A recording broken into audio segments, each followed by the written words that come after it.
আমরা মদনপুরে সার্ভের কাজে গেছিলাম, সেটা তো তোমরা সবাই দেখেছো। আজ তোমাদেরকে বলবো আমাদের সার্ভের কিছু খুঁটিনাটি। আমরা এখানে বন্যা বিষয়ে সার্ভে করতে এসেছিলাম, আর তাই গঙ্গার পার্কেই এই কাজের জন্য বেছে নেওয়া হয়।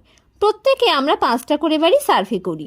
বন্যায় বিগত দিনে কত ক্ষয়ক্ষতি হয়েছে, বর্তমানে বন্যা মোকাবিলার জন্য তারা কি ব্যবস্থা নিয়েছে এবং আগামী দিনে তারা বন্যা মোকাবিলার জন্য কি করবে, এই সব বিষয় একে একে জানা হয়। আর সাথে আমি আরও জানতে পারি ওখানে যারা বয়স্ক লোক ছিলেন তারা কিন্তু এই বন্যা হওয়ার কথা প্রকৃতি দেখে আগে থেকেই আন্দাজ করতে পারেন।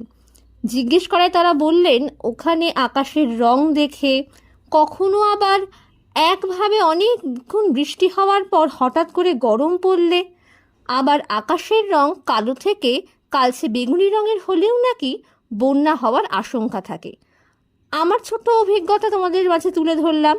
তোমাদের যদি বন্যা নিয়ে বা বন্যার পূর্বাভাস নিয়ে কোনো অভিজ্ঞতা থাকে অবশ্যই কমেন্ট করো। আজ তবে চলি, টাটা।